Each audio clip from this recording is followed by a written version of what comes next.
ಒಂದು ರೆಸ್ಟೋರೆಂಟ್ ಇತ್ತು. ಆ ರೆಸ್ಟೋರೆಂಟ್ ನ ಉಪಹಾರ ಬಹಳ ಫೇಮಸ್ ಆಗಿತ್ತು. ಬೆಳಗ್ಗೆ ದೂರದಿಂದ ಜನರು ತಿಂಡಿ ತಿನ್ನೋದಕ್ಕೆ ಇಲ್ಲಿಗೆ ಬರ್ತಾ ಇದ್ರು. ಹೀಗಾಗಿ ಈ ರೆಸ್ಟೋರೆಂಟ್ ಯಾವಾಗ್ಲೂ ರಶ್ ಆಗಿಯೇ ಇರ್ತಾ ಇತ್ತು. ಹೇಗಿರುವಾಗ ಪ್ರತಿದಿನ ಒಬ್ಬ ವ್ಯಕ್ತಿ ಆ ಗುಂಪಿನಲ್ಲಿ ಬಂದು ಸದ್ದಿಲ್ಲದೆ ಉಪಹಾರ ಸೇವಿಸಿ ಯಾವುದೇ ಹಣ ನೀಡದೆ ಹೊರಗೆ ಹೋಗ್ತಾ ಇದ್ದ. ಇದನ್ನ 3-4 ದಿನಗಳಿಂದ ವ್ಯಕ್ತಿಯೊಬ್ಬ ಗಮನಿಸ್ತಾ ಇರ್ತಾನೆ. ಆತ ನೇರವಾಗಿ ಹೋಗಿ ರೆಸ್ಟೋರೆಂಟ್ ಮಾಲೀಕನಿಗೆ ವಿಷಯ ತಿಳಿಸ್ತಾನೆ. ಸರ್, ಪ್ರತಿದಿನ ಒಬ್ಬ ವ್ಯಕ್ತಿ ರೆಸ್ಟೋರೆಂಟ್ಗೆ ಬರ್ತಾನೆ, ಹೊಟ್ಟೆ ತುಂಬಾ ತಿಂದು ಬಿಲ್ ಕೊಡದೆ ಹೋಗ್ತಾನೆ. ಆದ್ರೆ ನೀವು ಅವನಿಗೆ ಏನು ಕೇಳೋದೇ ಇಲ್ಲ, ಯಾಕೆ ಅಂತ ಆತನ ಬಳಿ ಕೇಳ್ತಾನೆ.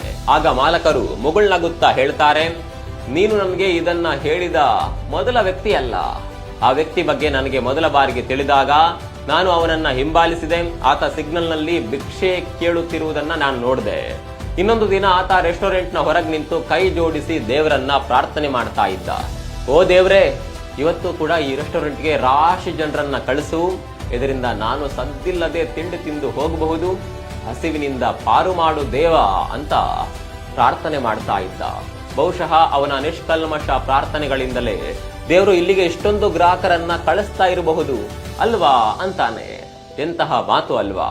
ಅನೇಕ ಬಾರಿ ಯಾರದ್ದೋ ಒಬ್ಬರ ಪ್ರಾರ್ಥನೆಯಿಂದ ನಾವು ಊಹಿಸಲು ಸಾಧ್ಯವಾಗದ ಮಟ್ಟಿಗೆ ಬೆಳೆದಿರುತ್ತೇವೆ.